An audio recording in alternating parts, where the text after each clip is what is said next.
bienvenue pour ce webinaire technique, donc le 12e organisé par Façade Bois. Et aujourd'hui, donc, nous accueillons 3 intervenants. Donc 2 intervenants représentant le groupe Piftobois. Bonjour Gwenolé Lys et bonjour Adrien Guillot. Bonjour. Et puis également, donc, bonjour, une intervenante qui est une architecte, Marina Dalmas, pour l'agence Apoidea, qui aura l'occasion donc de nous présenter un retour d'expérience et une opération avec des façades portant le bardage de l'entreprise Piftobois. Bonjour. Bonjour Marina. Donc, écoutez, je vous remercie de votre connexion. Alors, ces rendez-vous, en fait, ont pour objectif de faire un point sur une thématique particulière qui traite des systèmes de façade avec le bois et vous apporter des solutions pratiques. Ils sont co-organisés avec les partenaires industriels de la plateforme façadebois.com. Aujourd'hui, donc, nous allons traiter du sujet du bardage bois, comment designer une façade singulière en jouant des ombres et des lumières avec le Douglas français. Alors, pour rappel, la plateforme façadebois.com, c'est votre plateforme. C'est avant tout un site internet où vous allez pouvoir retrouver de l'information, également donc une partie médiathèque avec des textes réglementaires, des guides pratiques, une partie actu où vous allez retrouver en effet les flashs d'actualité, les nouveautés, différentes astuces et tous les webinaires que nous avons réalisés jusqu'à maintenant. Et une plus grosse partie qui est la partie produit qui va présenter en effet des solutions développées par les industriels qui aujourd'hui donc sera représenté par Piftobois et les différentes solutions de bardage bois et d'autres solutions en effet adaptées à l'ensemble de l'enveloppe du bâtiment dès lors que le matériau bois est bien présent. Façadebois.com, c'est un écosystème puisqu'en fait, au-delà du site internet, vous allez retrouver des rendez-vous pro de la prescription qui vont vous permettre de rencontrer directement les industriels et de faire le point sur les différentes solutions. Donc avec des présences sur des salons, le congrès de l'UNSFA prochainement au mois d'octobre, dernièrement le forum Bois Construction, et puis également tous ces webinaires techniques qui vous permettent de faire le point sur l'actualité et de trouver des solutions. Donc aujourd'hui, nous allons traiter d'une problématique particulière, puisqu'en fait le groupe Piftobois est un industriel français leader dans la transformation du bois pour la construction, l'aménagement extérieur et le bois énergie. Et dès lors qu'aujourd'hui, en effet, on a une évolution de la construction bois et on trouve et on cherche des solutions adaptées, eh bien en fait, en effet, on va faire le point sur l'offre des produits bois avec un résineux particulier qui sera le Douglas, avec une provenance française, et comment organiser et comment calpiner sa façade à travers un retour d'expérience. Cette première partie, en effet, sera traitée, donc présentée par Marina Dalmas de l'agence Apoidea Architecture et qui aura l'occasion, donc, qui va avoir l'occasion, parce que je vais lui laisser la parole juste après, de nous présenter le collège Les Buclos à Mélan, en Isère, fraîchement livré et qui fait preuve d'une grosse rénovation thermique en site occupé, avec une présentation aussi de façade ossature bois préfabriquée. Donc, comment mettre en place un bardage bois dans un contexte de préfabrication et le choix particulier d'un bardage imprégné gris avec un maillage, je dirais, d'autres bois composites pour trouver une architecture particulière. À l'issue de la présentation de Marina, vous pourrez poser vos questions à travers un petit onglet Q&R. Et en effet, après cette première présentation, merci Marina, en effet, ce petit onglet qui se trouve tout en bas de votre écran, vous pouvez poser vos questions directement et ensuite, je serai amenée à reposer ces questions à Marina Dalmas. La deuxième partie de ce webinaire sera la présentation des solutions de bardage bois avec le savoir-faire industriel du groupe sur la transformation des résineux, donc du groupe Piftobois, pardon, sur la transformation des résineux et la présentation des fiches FDES pour répondre à vos projets conformes à l'ARE 2020. La durabilité des solutions de pré-grisaillement par une méthode, un process d'imprégnation pour un choix de mise en œuvre en extérieur. Et puis la présentation aussi également de la recherche et développement de différents profils atypiques pouvant répondre à vos besoins d'une façade singulière. Donc nous aurons la présentation à 2 voix de Gwenole Ellis, chef de marché construction bois chez Pifto Bois, et Adrien Guillot, chargé de prescription, secteur Rhône-Alpes. Rebonjour à tous les 2. Suite à votre présentation, eh bien, en effet, toutes vos petites questions qui auront été posées à travers le petit onglet Q&R, j'animerai en effet ce temps d'échange avec vous pour vous retraduire les questions posées. Mais passons tout de suite à la présentation de Marina Dalmas. Et je vous laisse la main et pour vous présenter aussi, Marina. Merci. Bonjour à tous, merci Estelle. Donc, je suis Marina Dalmas, je suis architecte sur la région grenobloise à Mélan. Donc, je suis la créatrice de l'agence Aploï d'architecture et donc co-gérante voilà, avec 3 autres associés. Donc, nous sommes une petite agence de 6 personnes. Et mes associés qui ont bien plus d'expérience que moi, historiquement, construisent beaucoup en bois. Donc voilà, l'ossature bois est quelque chose qui nous parle, dont on est convaincu depuis de nombreuses années et dont on est ravis que maintenant nous arrivions de plus en plus à vendre des projets à ossature bois et bardage bois. Donc voilà, dans les grandes intentions de l'agence, on aime les projets qui sont réalisés en collaboration avec les usagers. Donc on essaye de faire beaucoup de concertation et puis autant se faire ce que peut que de faire une architecture raisonnée.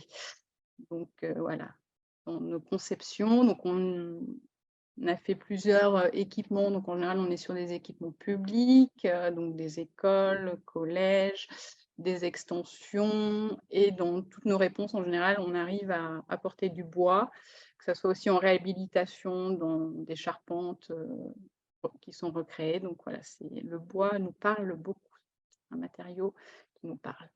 Et plus précisément donc sur le collège des Buclos à Mélan, donc, qui se situe donc dans la région de Grenoble. Donc on a un bâtiment existant qui est composé de plusieurs volumes. On a une zone de demi-pension et tout le reste donc sont les salles de classe, les différents pôles qui composent le collège.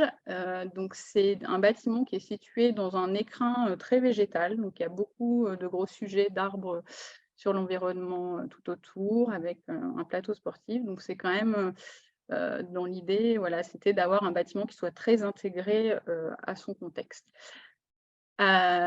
Auparavant, le bâtiment était habillé donc déjà d'une isolation extérieure mais très fine en polystyrène et de panneaux qui voilà, mal vécus dans le temps. Donc on est sur un bâtiment R+1 avec au-dessus des garde-corps autoportants. Pour ce projet, l'objectif, donc notre maître d'ouvrage est le département de l'Isère. Il souhaitait tout d'abord, sa principale préoccupation, c'était sécuriser les abords du bâtiment, parce qu'il se trouvait que les panneaux de façade tombaient à l'extérieur. C'est pour ça qu'ils avaient mis des grilles de protection pour la cour vis-à-vis des élèves. Donc ça, c'était le premier enjeu, c'était sécuriser bien sûr les abords du bâtiment. Deuxième enjeu important, c'était l'amélioration thermique des façades. Donc le cahier des charges était de proposer une ITE et de remplacer les menuiseries et les occultations. C'est un chantier qui devait se réaliser en site occupé avec des élèves à l'intérieur, avec un site qui est assez contraint où du coup on a dû basculer et faire un phasage très précis, basculer les accès des élèves. Donc, les zones de stockage étaient très restreintes. Et puis, bien sûr, le département aussi souhaitait modifier l'image du collège et son aspect extérieur. Les réponses qu'on a pu leur apporter par rapport à tous ces enjeux, c'était tout d'abord les valeurs que nous portons, faire l'éco-conception, donc proposer de l'ossature bois. On a même pu, dans ce projet, intégrer un lot réemploi, où en fait toutes les menuiseries PVC du collège ont pu être récupérées, stockées sur une plateforme, et les particuliers ont pu racheter les menuiseries. Donc, ça présentait un gros volume parce qu'on a quasiment 400 menuiseries qui ont pu être réemployées derrière. Donc, voilà, il y avait pas mal d'enjeux sur ce projet. Et pour à la fois permettre de garder les élèves à l'intérieur du collège, répondre aux problématiques de lieux de stockage extérieur, réduire les délais, on a proposé au maître d'ouvrage une solution en préfabrication en atelier. Donc en fait, on a des murs ossature bois qui ont été réalisés chez le charpentier avec les menuiseries intégrées à l'enveloppe. Donc on a tout le système de complexe. Donc pour ce faire au niveau de la consultation, on avait fait un lot enveloppe où du coup le charpentier est le mandataire du lot et avait du coup le menuisier intégré à son lot. Donc, ça a permis aussi en termes de préparation de chantier et de mise en place en atelier d'avoir une bonne coordination entre tous les corps de métier. Et l'enjeu aussi, c'est les garde-corps qui étaient à l'étage, sur la toiture. Donc on a fait un système pour pouvoir aller un peu plus haut sur la façade et faire office de garde-corps aussi. Donc, en termes un peu plus techniques, donc là, c'est des détails un peu de principe, donc une coupe à la verticale sur les 2 niveaux. La première étape a été de déposer toute la peau existante, la partie qui est en rouge, tout en conservant les menuiseries qui étaient, elles, posées côté intérieur dans le mur béton, ce qui a permis à ce que les élèves en fait, puissent rester dans les locaux pendant la durée du chantier. Ensuite, on est venu donc à amener ces panneaux préfabriqués par strates et les poser contre la façade existante, tout en conservant donc les menuiseries avec les élèves à l'intérieur. Donc il y avait quelques nuisances au niveau de la pose, par exemple des cornières en pied de façade. Donc il y avait quelques percements, donc on a eu un planning un peu précis pour limiter la gêne pour les élèves. Et une fois que tout ce complexe a été posé, on a pu déposer sur des temps de vacances scolaires, les menuiseries intérieures. C'est un système qui a permis aussi de répondre aux sites occupés.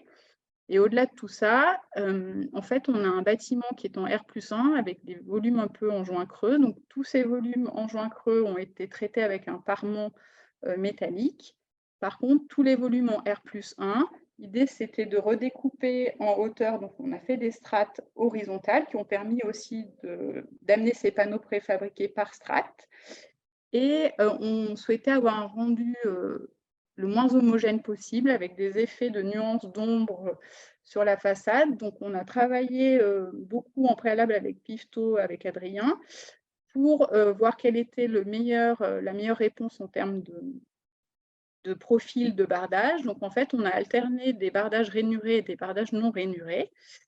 On a fait le choix d'une imprégnation grise parce qu'en fait, nos maîtres d'ouvrage, de plus en plus, nous, on accepte le vieillissement du bois tel qu'on accepte notre vieillissement personnel, mais ce n'est pas le cas de tous les maîtres d'ouvrage et la transition d'un bardage très chaleureux au bardage gris, c'est très compliqué à accepter pour certains maîtres d'ouvrage. Donc là, le fait de prescrire ce bardage pré-grisé leur permet de ne pas avoir cette évolution dans le temps et d'être mieux accepté à notre sens. Ensuite, on a quand même beaucoup de volume, donc l'idée aussi était d'intégrer des panneaux compacts de teinte vert clair pour permettre de ne pas avoir un bâtiment complètement gris et du coup d'avoir des nuances aussi en termes de couleur, donc en termes de profondeur, en termes de couleur. Donc, on a fait un gros travail de calpinage. Donc ça, c'était en phase de conception. Et derrière, en préparation de chantier, on a beaucoup travaillé avec l'entreprise CJ Bois, donc il y a tout ce lot enveloppe qui est le charpentier qui a réalisé tous ces ouvrages. Et lui nous a aidés aussi dans la conception et notamment a revu toutes les liaisons entre panneaux. Et ces petits clames de bardage composite verte, en fait, nous permettent aussi de traiter la jonction entre des panneaux. Donc, ça permet de faire tous ces raccords. Donc, c'était des systèmes qui, au final, étaient aussi utiles dans la mise en œuvre. Donc, on est parti en chantier donc, de ces façades qui étaient avec ces panneaux et garde-corps autoportants. On a dépouillé toute la façade, purgé tous les matériaux, en laissant les menuiseries et les occultations en place. Donc, il y avait tout un système de levage, d'accès, donc il a fallu protéger tous les panneaux. Donc, voilà, il y avait une manutention et l'entreprise a fait un gros travail pour coordonner entre la disponibilité de surface dans leurs ateliers, les transferts. Alors là, c'est une entreprise locale, elle n'était pas très loin du collège, donc ce qui a permis aussi de bien gérer les déplacements, etc. Mais il y a eu un gros travail de coordination et d'organisation là-dessus. Et au final, donc, on a un bâtiment qui aussi, en fonction des jeux de lumière, d'ombre, la végétation, les saisons, permet d'avoir des nuances et un rendu, voilà, très, enfin, qui pour nous est, voilà, on n'a pas quelque chose de lisse, c'est quelque chose de vivant. Donc selon les lumières, les aspects, les arbres qui ont les feuilles très vertes, donc du coup on a cette correspondance avec les lames vertes qu'on a traitées. Puis là vous voyez sur la photo, on voit justement les tasseaux pour les connexions entre deux panneaux. Donc là on n'avait encore pas mis le petit couvre-joint en bardage vert. Et voilà, et là vous voyez le rendu, du coup on voit bien que le rainuré, non rainuré apporte des ombres et des effets ombre-lumière qui dynamisent la façade et la rend moins monotone. Voilà, j'ai terminé sur la Merci partie. beaucoup. J'espère que j'ai respecté le temps imparti. Très, très bien. Oui, impeccable. Et nous avons des questions qui arrivent, donc c'est parfait. On va pouvoir avoir le temps de vous les poser. Et bravo pour ce travail de calpinage. Vraiment un soin très particulier apporté en effet au rythme dans la façade et de jouer justement avec des bardages bois très spécifiques et vraiment bravo. C'est une belle réussite hein, parce que techniquement, en effet, c'est peut-être pas très simple de mailler et l'existant et la volonté d'avoir une architecture un petit peu nouvelle. En termes de surface de bardage, parce que là, c'est vrai que vous présentez quand même des façades assez développées et finalement, vous avez peut-être une quantité assez importante de bardage Oui. là sur l'ensemble du projet. On est environ 3500 m² de surface de bardage. D'accord, oui, ce qui représente du volume, donc c'est-à-dire, en effet, bardage tout confondu, hein, Oui, bardage bois bardage et puis les petites lames. composite. Hein, D'accord, ok. j'additionne les Bon deux. ben, d'accord, merci pour la personne qui a posé la question. Une autre petite question, quelle est la nature de l'isolant dans la façade rapportée? Peut-être nous dire en effet le gain thermique que vous avez réussi à… Alors, on a de la laine de roche plus de la fibre de bois. En fait, on a 2 couches. D'accord, Et le gain pour le département sur l'ensemble de l'établissement, c'est environ 123 000 kWh par an. d'accord, très bien. OK, un choix d'avoir 2 isolants différents, peut-être par rapport à la sécurité incendie Oui, on a ou à des un coût? contraintes Ouais, on sur a la des contraintes, hein, sécurité. voilà. Oui, ça a été un gros D'accord. travail aussi avec les bureaux de contrôle et Pifto nous a bien aidés aussi là-dessus parce qu'on a des interprétations qui ne sont pas toujours les bonnes. Mmh. Donc voilà. D'accord. Un choix, mais qui a bien fonctionné en effet, donc ça c'est bien et même, peut-être économiquement aussi, hein, voilà, d'avoir, je dirais de conjuguer les 2. Quel traitement Économiquement, pour on est les… quand même plus cher que quand on fait une ITE, bien sûr, en polystyrène enduit, hein.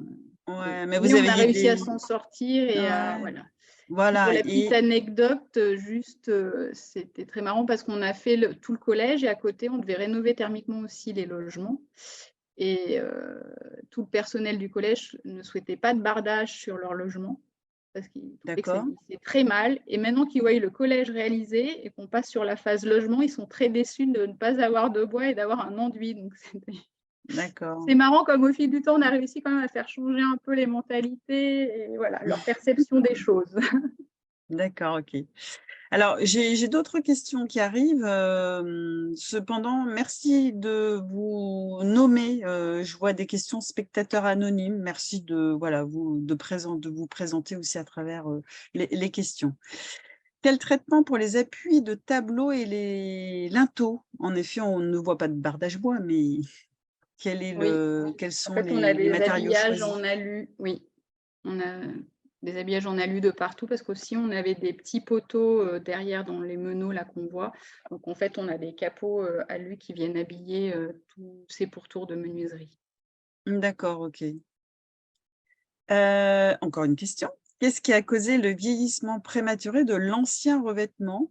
Peut-être l'ancienneté aussi. Mais comment s'assurer que ce vieillissement ne se reproduise pas sur cette façade bois? Alors, le diagnostic qu'on a fait sur l'ancien revêtement, c'est que je pense que la qualité n'était pas là. C'était un revêtement qui était très poreux, qui s'égorgeait un peu de moisissure, enfin ça voilà. Et derrière le support, en fait, les lames de bois n'étaient pas dans la bonne classe et du coup, Mmh. toutes les pièces de fixation, au fil du temps, bah, ça a sauté. Mmh. Donc c'était à la fois une mauvaise conception et à la fois les panneaux en eux-mêmes qui, je pense, n'avaient pas la résistance, Mmh. Il y a pas de voilà. pare-pluie. Alors, ça a été réalisé, en quelle année, en fait, la première ITE? Vous connaissez la date? Ou Je crois que c'est 95, je ne veux pas dire. 95? Mmh. Ouais, d'accord. D'où l'idée aussi de passer par des FOB, hein, des façades ossature bois, où en effet, on a une étanchéité à l'air et à l'eau, complète. Au-delà du choix du bardage, en effet, on est sur des complexes d'enveloppes, voilà, assurant parfaitement une bonne, étanchéité pour éviter tout risque de, voilà, de moisissure, que vous avez pu voir sur les parements. Voilà. Bon, bah, écoutez, je pense qu'on a fait un petit tour. Si vous avez d'autres questions, de toute façon, on pourra les poser à l'issue de la présentation, finale de Piftobois. Merci Marina dans un premier temps. Merci. Merci à vous. On a balayé toutes les questions. On va revenir à la présentation, en effet, sur précisément la transformation du bois, dont des résineux et dont le Douglas français, Très par le bien. groupe Piftobois. Je vous laisse la parole. Merci Estelle et merci Marina pour cette présentation de ce beau chantier. On va essayer avec Adrien de vous faire un petit tour d'horizon de ce qu'on est capable de faire chez Piftobois. D'abord qui on est et puis particulièrement un focus sur la gamme bardage bois.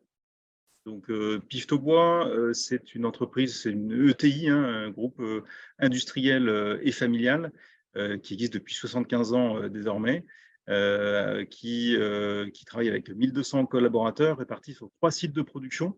Donc, le site historique Pifto à Sainte-Florence en Vendée, qui a été complété par la suite d'un site en Pologne, Silva, et d'un site sur Farges, le site Farges pardon, sur Régleton, au cœur d'un massif forestier. C'est à peu près 280 millions d'euros de chiffre d'affaires et Pifto Bois transforme 1 250 000 mètres cubes de bois tous les ans. Donc, sur les 3 sites de production, on va travailler uniquement des essences résineuses avec le pin majoritairement, le Douglas et l'épicéa à peu près à la même proportion, et puis dans une moindre mesure du mélèze, parce qu'il y a toujours un peu de mélèze quand on a une récolte de Douglas ou d'épicéa. Concernant les approvisionnements, donc nous, sur Pifto, on a un rayon qui va être maximum de 300 km autour de la scierie. En revanche, sur le site de Farges, comme on est plus intégré au massif forestier central, on a un rayon qui est un peu plus réduit, à peu près 150 km. Et donc, on a un approvisionnement de bois local avec la partie labellisée, évidemment, Bois de France, qui est un label qui permet de structurer la filière amont-aval et que je vous invite vraiment à utiliser dans vos appels d'offres, qui est un label que vous pouvez utiliser et prescrire, qui a un double volet, qui impose le sourcing des bois par l'entreprise en France, donc bois français, et la transformation en France. Donc, ce n'est pas un simple Made in France, c'est vraiment les deux, avec une existence de label à peu près de 2019, donc ça fait 5 ans que le label est sur le territoire français, et on a des entreprises qui se certifient. Nous, scieurs, nous, on a la ressource, donc on est labellisé sur l'aspect sciage, et les entreprises de pose peuvent également se certifier, donc les charpentiers et les menuisiers. Donc, c'est en ce sens-là qu'on arrive à faire le lien et promouvoir mieux le bois français à l'échelle du territoire. Concernant la ressource, ce qui est important d'avoir à l'esprit, c'est qu'on est la 4e surface forestière d'Europe et on a 30% de la surface française qui est couverte de forêt. Et cette forêt-là, depuis 150 ans, elle a doublé. Donc, on a dans les chiffres à peu près 60% de l'accroissement naturel de la forêt qui est récolté par an. Donc, on a un levier présent et futur de développer la récolte de bois en France et de pouvoir fournir plus de bois français dans la construction à travers les essences résineuses notamment. Donc, quand on fait un focus sur ce qu'est la ressource en France, on s'aperçoit que c'est une forêt qui est diversifiée. Il y a plus de 190 espèces d'arbres qui sont regroupées sur 70 essences. Et quand on regarde le couvert végétal, 2/3 de cette surface-là, c'est du feuillu et 1/3, c'est du résineux. En revanche, ce qu'il faut bien avoir à l'esprit, c'est que dans le volume de sciage à l'année, c'est l'inverse. On scie plus de résineux en France que de feuillus. On est à peu près à 2/3 de résineux pour 1/3 de feuillus. Et quand on regarde plus précisément le panel d'essences disponibles, on s'aperçoit que le Douglas, dont on parle beaucoup, est une essence importante dans le résineux et représente 5%, aux côtés de l'épicéa qui lui est à 7%, ou d'autres essences comme le pin à 5%. Donc une diversité en fait sur plusieurs essences en France, et la montée du Douglas sur les maturités des peuplements. Notre métier, donc la première transformation, parce que la particularité de Pifto, c'est d'être scieur et transformateur. Donc on va vous montrer sur la prochaine diapo notre cœur de métier, qui est la valorisation en fait de l'agrume. Donc c'est bien de maîtriser toutes les étapes de transformation, de partir d'un arbre jusqu'au produit fini, et en fonction de toutes les qualités, de l'orienter dans le bon produit. C'est pour ça qu'en fait chez Pifto, vous avez une gamme qui est très large. C'est cette idée-là de ne rien perdre et de se dire que l'arbre a mis 40, 60 ans, voire 80 ans à pousser, et de respecter la matière et d'en faire la plus belle qualité. Et donc, dans les produits principaux que l'on a, là, ça c'est un schéma de sciage qu'on vous montre. Et dans les produits principaux au milieu, on va pouvoir faire des bardages, des lamellés collés, du CLT, parce que ça fait depuis 6 ans qu'on fait du CLT aussi chez Pifto, de la terrasse, des boîtes structure charpente, donc tout ce qui va concerner le charpentier. Donc, quand il discute avec Pifto, un charpentier, il peut s'approvisionner sur tous les produits qu'il utilise au quotidien, avec un interlocuteur et finalement la traçabilité, puisqu'il sait qu'on se fournit en bois français. Et dès qu'on scie, on génère aussi des connexes, donc des sciures que l'on va utiliser principalement pour faire des granulés de chauffage, donc du pellet. Et aussi, depuis une quinzaine d'années, on fait du bois composite, bardage ou terrasse. Et également, dans toute cette constellation, on a la valorisation énergétique. C'est-à-dire que les écorces et certains rebuts, on va pouvoir les utiliser pour faire de l'électricité. On a des cogénérations sur chacune des scieries et maîtriser un élément qui est très important, qui est l'énergie. Donc, c'était vrai avant et c'est encore plus vrai aujourd'hui et demain. Et donc, à l'échelle industrielle que l'on a cette possibilité-là d'avoir un circuit clos en fait, et d'être autonome en apport énergétique et de valoriser par notre propre travail du bois l'énergie nécessaire pour le transformer. Voilà. En 2018, en même temps que le CLT, on a investi dans un scanner à rayon X. Je vais vous détailler plus, on a une vidéo juste après. Donc ça, c'est l'entrée du parc agrumes. Et vous avez donc systématiquement toutes les grumes qui sont scannées chez Pifto, avec le scanner qui permet, un peu comme un IRM, si vous voulez, de voir l'intérieur du bois, de voir les nœuds et d'orienter la scie pour pouvoir minimiser l'impact des nœuds sur la matière et avoir une meilleure homogénéité et faire en sorte que ce soit toujours la meilleure qualité qui soit orientée, de telle manière à offrir à tout le monde, à tous, le meilleur de chaque arbre. Les technologies exclusives à Pifto, donc concernant tout ce qui est collage, c'est l'Amwood. Donc on a un centre technique qui est un centre de stockage, un des plus importants en France, avec plus de 5000 m² de produits disponibles, avec donc les 3 essences, pin, Douglas et épicéa. On a la technologie Durapin, qui est la technologie d'imprégnation du bois à cœur, notamment pin, avec le plus gros retour d'expérience sur le marché en France, plus de 35 ans, bientôt 40. Et on affiche des doubles décennales quand on traite le pin à cœur sur une exposition hors sol. Donc une double décennale sur la garantie de ces produits-là. L'aménagement extérieur, donc grande gamme chez nous, avec tout ce que vous pourriez imaginer sur les offres d'aménagement extérieur, des claustras, des clôtures, des pergolas, terrasses, abris de jardin, enfin tout ce qui va concerner le paysagiste et les intégrations paysagères, avec plus de 1000 m² de terrasses produites à l'année, plus de 100 000 m³ de bois sur cette gamme-là. 1 million de mètres carrés. 1 million de mètres carrés, j'ai dit quoi, mètres cubes? Et pour la gamme construction, donc c'est plus de 80 000 m³ de bois d'ingénierie, 65 000 m³ de bois de charpente et puis 35 000 m³ de bois pour le bardage. Et dans cette activité-là, bien sûr, depuis 6 ans, le CLT, on est capable de faire du CLT en France avec des bois français sur une capacité très importante, 350 000 m² pour venir faire plus de bois français tout simplement dans les projets que vous auriez. Bien sûr, vous pouvez retrouver donc l'intégralité de nos gammes sur notre site internet avec les différents catalogues disponibles en téléchargement.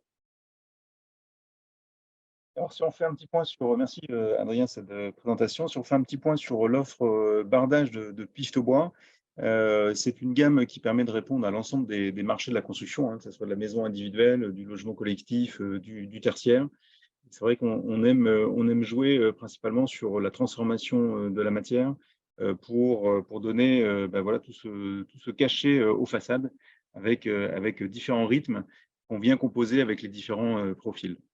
Donc, si on reprend l'ensemble de la gamme, on a finalement, on est capable de proposer plus de 300 solutions bardage différentes, avec plusieurs types de profils. Vous en voyez quelques-uns juste à côté, avec des profils emboîtement, des profils faux clairvoie, des profils des vrais clairvoie, des gammes également en lamellé-collé, qui permettent d'avoir des très grandes largeurs, et puis surtout des profils qui sont sur des séries compatibles entre elles, comme ça a été utilisé sur le chantier de Mme Dalmas, avec des mixités qui permettent de faire varier un peu sa façade.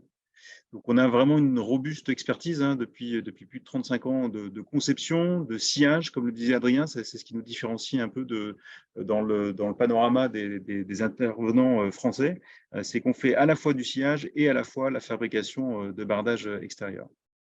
On a fait le choix au fur et à mesure, et on verra pourquoi, d'orienter notre gamme à 95% sur des bardages en Douglas de France, hein, fabriqués en France sur nos 2 sites Pifto et Defarge, donc avec le label Bois de France.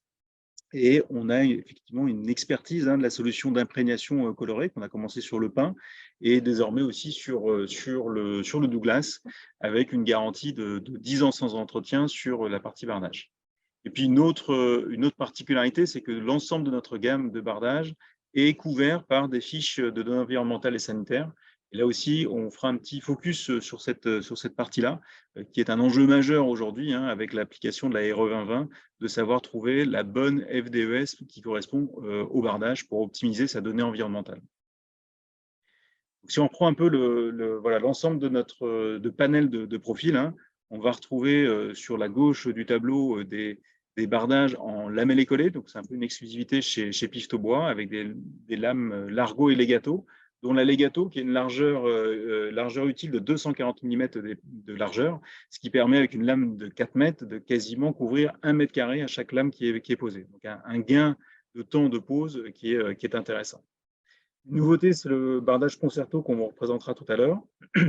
Et puis, toute une série de bardages vibrato qui a fait la renommée de Piftobois, avec des bardages à faux clairvoie, mais avec une réelle impression par la profondeur de ces rainures d'avoir du clairvoie comme on peut l'avoir sur d'autres profils en vrai clairvoie. Et puis d'autres gammes, hein, les mélodiques par exemple, qui ont été utilisées là, sur le chantier de Mme Dalmas, et des mélodiques clairvoix qu'on est capable de proposer également. Et puis des profils plus courants, plus classiques, comme le benzo ou l'opus. Alors, je voulais faire un petit point quand même sur finalement le Douglas, et pourquoi on a choisi le Douglas sur le bardage, parce que c'est une essence qui est extrêmement bien adaptée. On le sait et on le redira jamais assez, hein, le duramen du Douglas est une essence qui est naturellement durable, en tout cas sur la partie duramen, et durable aux attaques des insectes et des pourritures de champignons, et qui permettent une utilisation jusqu'à la classe d'emploi 3.2. Il ne faut pas oublier aussi une deuxième partie, hein, c'est l'aubier du Douglas, qui, elle, n'est pas résistante aux attaques des insectes et des pourritures de champignons, et qui nécessite, pour être utilisée sur une classe d'emploi 2, donc abrité aux intempéries, et ben un trempage incolore, hein, ce qu'on appelle un CT2, ou préservé d'une autre couleur. Et puis pour un usage en classe d'emploi de bardage, donc 3.1 au minimum et voire 3.2, ce qui est le plus recommandé, avec une imprégnation en autoclave marron ou pré-grisé qu'on va vous présenter tout à l'heure. Et donc voilà, si on veut utiliser la totalité de l'arbre et finalement optimiser le volume de bois disponible pour la construction dans un même arbre, eh bien, on a une nécessité aussi d'utiliser l'aubier et d'apporter une imprégnation pour conférer au bois une classe d'emploi supérieure et en tous les cas apte à celle des bardages. Donc voilà, donc tout l'intérêt du Douglas, notamment pour atteindre la classe d'emploi 3.2, je rappelle que l'épicéa qui est couramment employé sur des bardages ne peut pas dépasser la classe d'emploi 3.1. Donc avec cette essence-là, on est capable d'avoir justement la classe d'emploi 3.2, qui est notamment le cas de la classe d'emploi sur le bas des constructions et le bas des bardages, voilà, qui est plus fréquemment humidifié que le haut des bardages. Alors, si on vient sur l'imprégnation pré-grisée, parce qu'on voulait faire un petit zoom sur cette imprégnation pré-grisée. Alors, qu'est-ce que c'est? C'est une imprégnation en profondeur de l'aubier uniquement, par un cycle de vide pression dans un tunnel autoclave. Donc, ça apporte une protection insecticide, fongicide et aussi antithermite. Il faut bien le rappeler que même le duramen du Douglas n'est pas résistant aux termites, et donc il y a une nécessité de le protéger contre les termites. Donc, on apporte une garantie 10 ans jusqu'à une classe d'emploi 3.2 et on utilise une solution d'imprégnation colorée qui est certifiée CTB P+, et dans des installations qui sont en circuit fermé sur nos deux sites sur notre site de Pifto en Vendée. Et ce qui est intéressant de voir aussi, c'est souvent on parle finalement de l'implication de la chimie dans les bardages. Il faut quand même modérer cette application de la chimie, car dans un bardage bois, notamment dans le Douglas, en tout cas nous, notre ratio, c'est il y a à peu près 90% de duramen et uniquement 10% d'aubier, et c'est cette partie de l'aubier qui va être imprégnée, puisque le duramen finalement est très retors à l'imprégnation. Donc, il n'y aura pas d'imprégnation dans l'aubier, dans le duramen, pardon, il est déjà naturellement protégé. Et l'imprégnation va se faire essentiellement dans l'aubier du Douglas. Et on va avoir à peu près 7% d'extrait sec pour permettre la protection sur les insecticides et les fongicides dans l'aubier, et donc 93% de Douglas qui va rester nature. Donc au global, on a à peu près 99,3% de la masse d'un bardage en Douglas qui est de la pure matière biosourcée, et simplement 0,7% d'extrait qui est insecticide et fongicide. C'est important à rappeler cette dose un petit peu homéopathique d'imprégnation qu'on peut faire. Donc, le grand intérêt de l'imprégnation, quand on fait du pré-grisé, c'est ce qu'on propose. Historiquement, on faisait du marron, et depuis une dizaine d'années, on propose du pré-grisé. Et l'idée, c'est vraiment dans la philosophie de laisser son bardage se patiner. Et le fait de faire ce pré-grisement, c'est une anticipation d'un phénomène naturel qu'on sait qui va arriver, lié à l'eau et aux UV. Et donc, à la livraison du chantier, le projet est déjà dans une tonalité grise, et on va homogénéiser en fait ce vieillissement grâce à cette pré-patine. Donc, c'est vraiment un meilleur accompagnement que de prescrire ces solutions pré-grisées quand on est dans une situation où le bardage est exposé à l'eau. Et c'est aussi un gain économique parce qu'on n'est pas venu faire de finition en fait. Souvent, on parle de finition pour le bois par saturateur.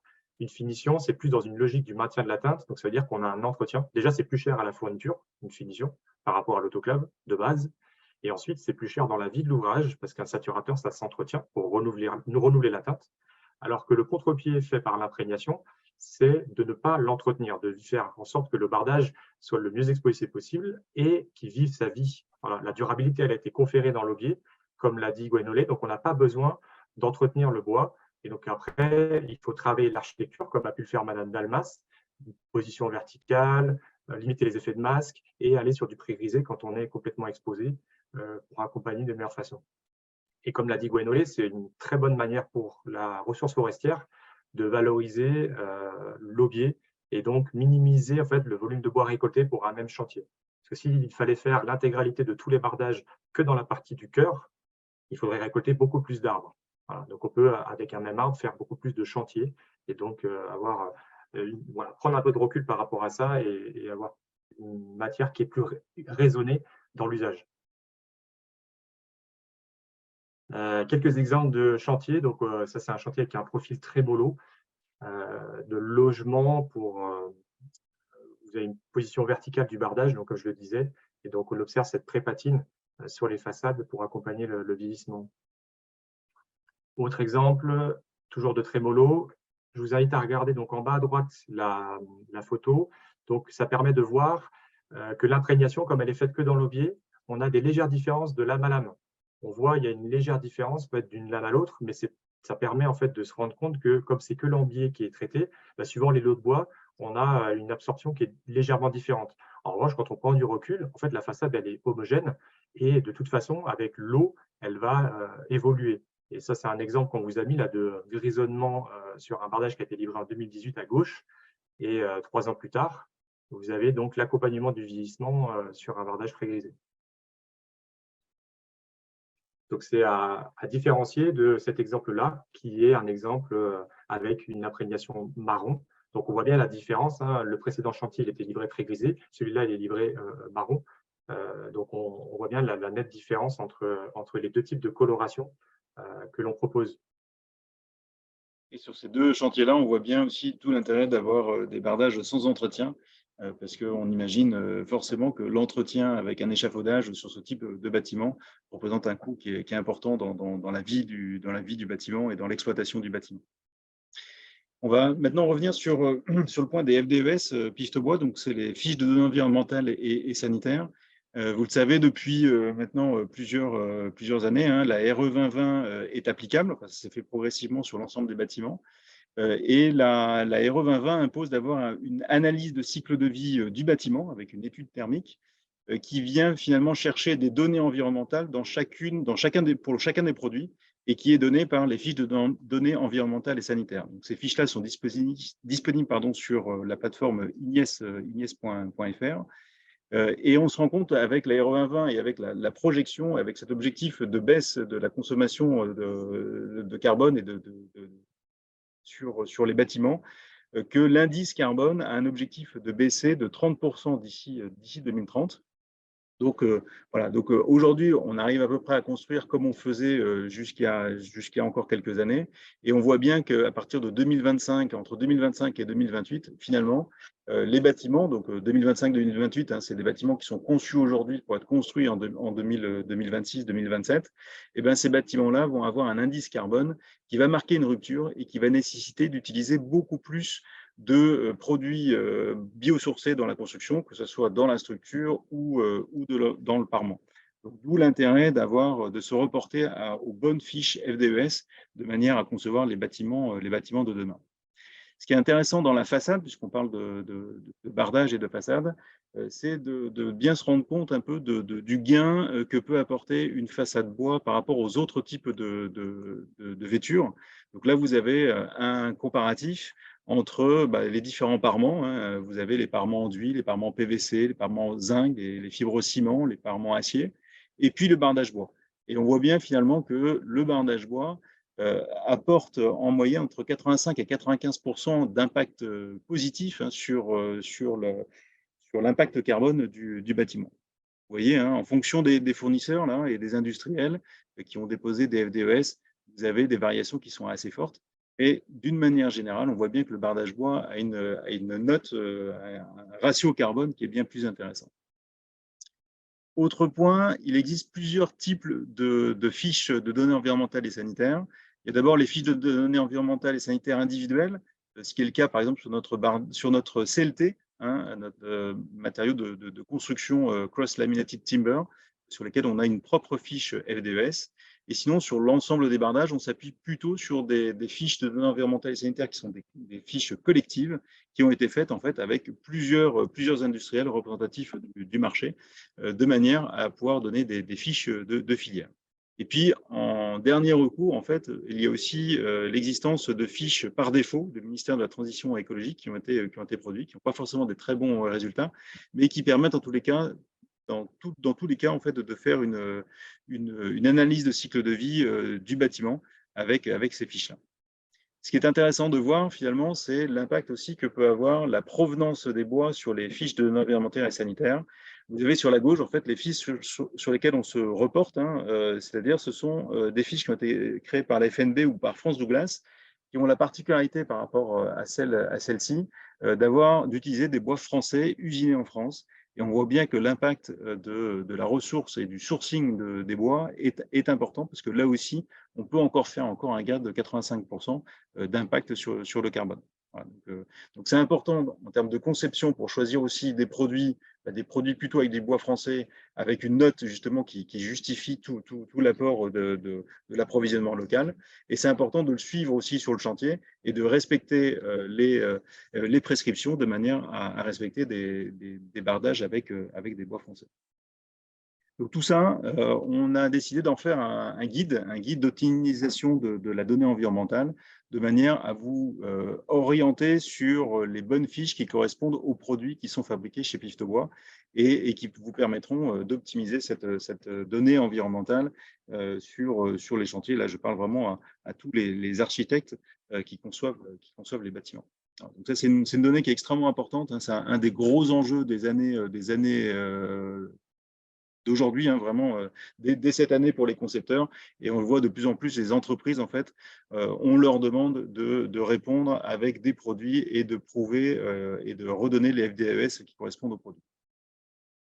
Alors, si on revient sur peut-être la dernière actualité du groupe Piftobois sur le bardage, hein, c'est la sortie de la nouveauté Concerto, donc un nouveau profil qui se distingue d'abord par son inspiration, puisqu'il a été inspiré des ondulations naturelles des déserts et des océans, et qui propose des ondulations finalement dissymétriques, que ce soit en profondeur, en largeur des ondulations, mais aussi en cadence des ondulations. Donc ça sort vraiment des habitudes qu'on peut avoir avec des formes qui sont plus géométriques et plus carrées, entre guillemets. Donc, c'est une lame de bardage qui fait une épaisseur de 34 mm par 125 mm utile, disponible en 4 mètres, disponible en imprégnation marron et pré-grisé, en pose verticale uniquement, et qui se pose avec deux pointes, donc une masquée et une visible. Vous avez un petit aperçu du rendu sur un bâtiment. Ce qui est intéressant, c'est de voir aussi que finalement, on vient jouer avec ce bardage-là sur des effets d'ombre et de lumière qui vont varier en fonction du moment de la journée. Entre le matin et le soir, finalement, l'orientation du soleil va changer et qui va donner ce rythme et cette dynamique au bardage avec un jeu qui va s'accentuer en fonction du position du soleil. Vous voyez les différentes variantes qu'on peut retrouver sur de l'imprégnation colorée marron ou de l'imprégnation pré-grisée.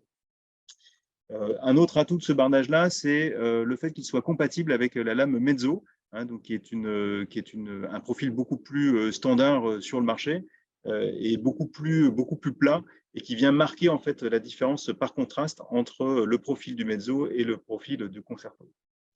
Et donc cette association, eh bien, on peut finalement les faire de deux manières, soit en alternance avec des lames alternées, comme vous avez ici à droite, avec des lames alternées entre le mezzo et le concerto, soit en jouant sur l'architecture et puis des accidents architecturaux, par exemple au droit des menuiseries, en mettant toutes les lames de concerto à certains endroits, de manière à donner un rythme et à accentuer finalement l'architecture du bâtiment. Enfin, c'est un dernier avantage, hein, c'est qu'évidemment, par rapport à l'épaisseur, on a un profil concerto qui est un peu plus élevé en termes de tarifs que le mezzo, mais en composant sa façade avec un ratio entre 10-90, 50-50 entre le concerto et le mezzo, eh ben, vous pouvez ajuster le prix moyen de vente de la façade de manière à avoir une façade qui est à positionner sur l'ensemble des chantiers et en fonction de tous les budgets. Voilà, donc ce bardage-là, si vous avez des questions sur notre gamme bardage, sur l'imprégnation pré-grisée ou sur la nouveauté Concerto, n'hésitez pas à faire appel à nos 4 chargés de prescription. Donc Adrien Guillot ici sur la zone nord-est, Quentin de Barbouille sur le sud de la France, Paul Andrier sur la partie ouest, et puis Mustapha Bialat sur l'Île-de-France et le nord de la France. Donc peut-être que vous avez quelques questions-réponses Ah qui ont oui, tout été à fait. posées. Oui, merci Gwenolé. Je ne les vois pas, donc Je vais te les poser. Alors, notamment, merci Gwenolé et Adrien pour cette présentation. Alors, une première question qui arrive sur la présence des nœuds, notamment donc sur l'aspect orientation optimale des nœuds sur une lame de bardage. Quelle est, d'après vous, en effet, la bonne orientation d'un nœud? Voilà. Alors, c'est vrai que le Douglas a cette particularité d'avoir des nœuds assez visibles. Oui, alors tous les bois ont des nœuds. Ça fait partie de la croissance de l'arbre, d'avoir des branches et donc des nœuds sur la planche. La particularité du Douglas, c'est d'avoir des nœuds sains des nœuds sains qui sont présents, qui donnent aussi tout le charme et toute l'authenticité au bardage. Après, sur la présence et sur l'orientation des nœuds, je ne suis pas sûr d'avoir bien compris la question.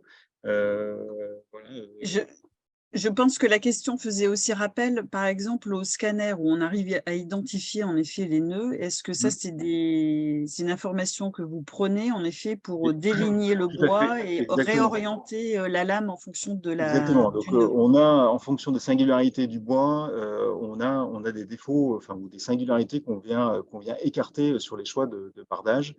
C'est-à-dire que justement, en fonction de la diversité des produits que nous avons, on est capable d'orienter telle ou telle singularité sur des produits plutôt structurels qui vont nécessiter moins de tri esthétique. C'est vrai que là, on est vraiment sur le choix le plus haut qu'on a sur nos scanners. Ils sont orientés forcément sur des produits esthétiques comme le bardage ou sur la terrasse.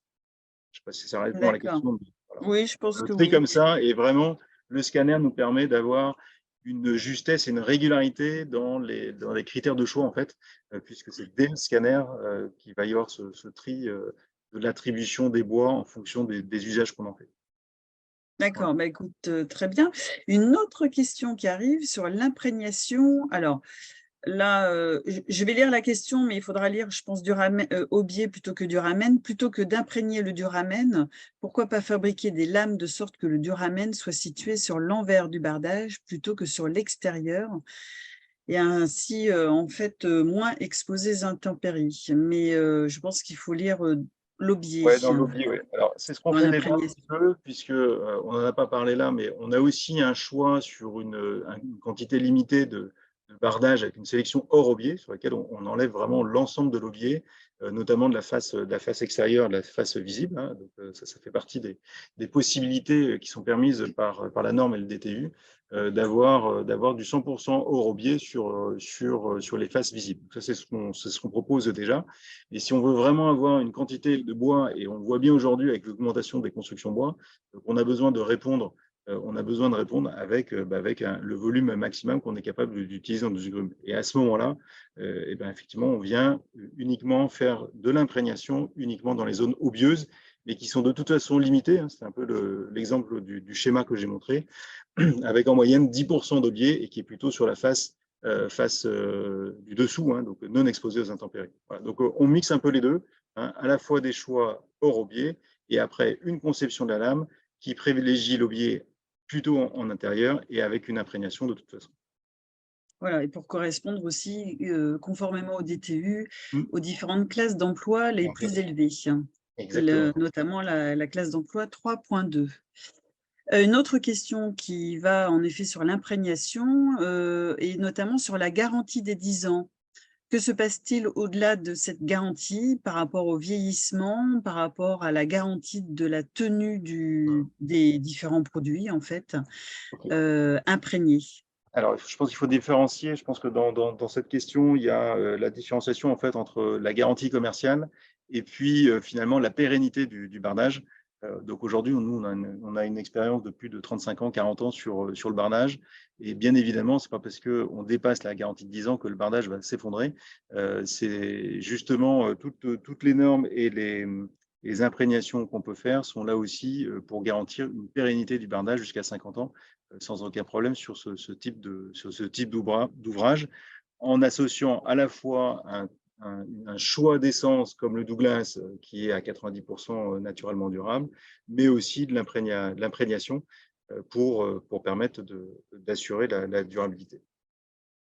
Très bien. Une autre question qui concerne les fixations et en effet, quels sont les systèmes de fixation possibles? Notamment peut-être le nombre de fixations par, largeur de lame, par exemple, de rappeler en effet? Alors, ouais, alors tout ça, c'est assez contraint et assez légiféré en fait par la réglementation et notamment le DTU en fonction des largeurs de lame. Et donc, toutes ces informations sont disponibles dans nos fiches techniques et sur notre catalogue, avec le nombre de pointes qui sont inscrites, alors qui peuvent être soit des pointes annelées inox, soit même des petites vis inox qui peuvent aussi tout à fait faire l'affaire. Voilà. Très bien. Une question aussi concernant l'aspect du vieillissement, si je peux nommer ainsi le vieillissement, c'est le changement d'aspect en effet d'un bardage pré-grisé. Quelle évolution dans le temps en effet de ce parement? Je crois que vous aviez montré déjà une avant-après. Est-ce que vous pouvez apporter, là il y a des petites questions concernant ce sujet-là, une petite précision sur la teinte et l'évolution? C'est ce qu'on disait tout à l'heure, effectivement, tout l'enjeu, en fait, c'est de laisser le bardage vivre sa vie. On est dans une optique de ne pas l'entretenir. Donc, c'est-à-dire qu'on accepte que le bardage va évoluer. Et cette imprégnation grise, c'est une pré-patine. Donc, ça permet d'anticiper sur plusieurs années le phénomène de vieillissement. Ça évite que le bardage soit livré d'une couleur brune ou enrobé et d'avoir un différentiel de pas de temps très important pour arriver sur du gris. Donc, c'est tout ce que ça apporte, en fait, ce pré-grisé. C'est une anticipation d'un phénomène naturel. Et l'accompagnement du vieillissement va se faire au fur et à mesure des expositions aux différentes pluies. Et donc, c'est l'architecture aussi qui est très importante dans la gestion de l'homogénéité de la façade. Donc, dans le sens de la fibre, tout à l'heure, je parlais justement de l'orientation de la pose verticale. C'est toujours la mieux pour une meilleure homogénéité et d'éviter des effets de masque sur les façades, de ne pas avoir mixé des débords avec pas de débords, où là, on va avoir des zones qui vont être protégées, pas protégées, et qui amèneraient des différenciations. Donc, le projet, par exemple, de Marina est très particulier dans la manière d'approche, qui a permis justement d'avoir cette possibilité d'avoir un vieillissement qui sera le plus homogène possible et d'avoir un bardage bien exposé. Si ça Très répond à bien, la question. merci Adrien. Encore une dernière question. Ouais, je peux compléter quand même la réponse d'Adrien. Il y a une étude de marché qui est sortie l'année dernière, commanditée par le commerce du bois, qui a montré que le vieillissement du bois, le vieillissement naturel du bois était une notion qui était de plus en plus acceptée par la maîtrise d'ouvrage. Et puis on se rend bien compte aussi que ce soit des solutions qui soient pré-grisées ou des solutions de saturateur, le gris, quelles que soient les nuances, est la couleur la plus attendue et la plus vendue sur le marché. Accepté aussi dans l'architecture, c'est vrai. Même voir des teintes gris bien foncé. Alors, une petite question également donc, sur le profil concerto, qui est assez particulier. N'est-il pas à l'origine d'importantes pertes de matière lors du sciage? Alors, pas forcément du sciage, plus du rabotage, mais voilà, comme on a pu le dire chez Pifto Bois, rien n'est perdu, tout se transforme, puisque chaque étape de transformation du bois va générer effectivement des connexes, que ce soit de la sciure quand on est sur du sciage ou que ce soit des copeaux quand on est sur du rabotage.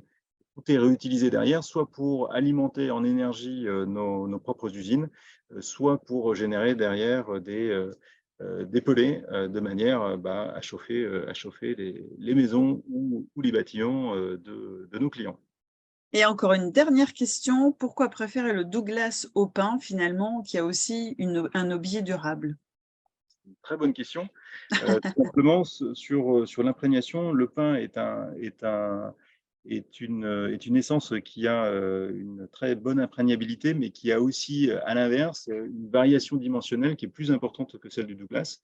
Donc, le Douglas, et notamment le duramen de Douglas, qui est beaucoup plus présent que celle du pin en proportion, va être beaucoup plus stable dans le temps, notamment aux alternances de pluie et de lumière ou de sécheresse. Donc, les bardages en Douglas vont être beaucoup plus stables que les bardages en pin.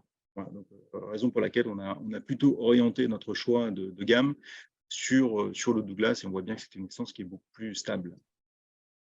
Très bien. Écoutez, je pense qu'on a répondu à toutes les questions. Notre webinaire va s'achever puisqu'en fait, le webinaire est prévu sur un temps d'1 heure. Merci beaucoup à Gwenolé, Lys, Adrien Guillot et Marina Dalmas pour leur intervention et la réponse apportée, en effet, à chaque question posée. Nous aurons l'occasion donc de vous présenter à travers la plateforme façadebois.com qui centralise l'information, le replay ainsi que le résumé de l'intervention. Et surtout à travers la plateforme, vous allez pouvoir recontacter directement les interlocuteurs, notamment le groupe Pifto Bois, donc retrouver sa présentation et les différents produits qui sont présentés sur la plateforme. Voilà, donc si vous allez dans les différents onglets de façadebois.com, vous pouvez, à travers l'onglet Produits, retrouver tous les bardages présentés, les plus tendances en fait actuelles pour les sujets de façade ossature bois et les sujets de construction bois.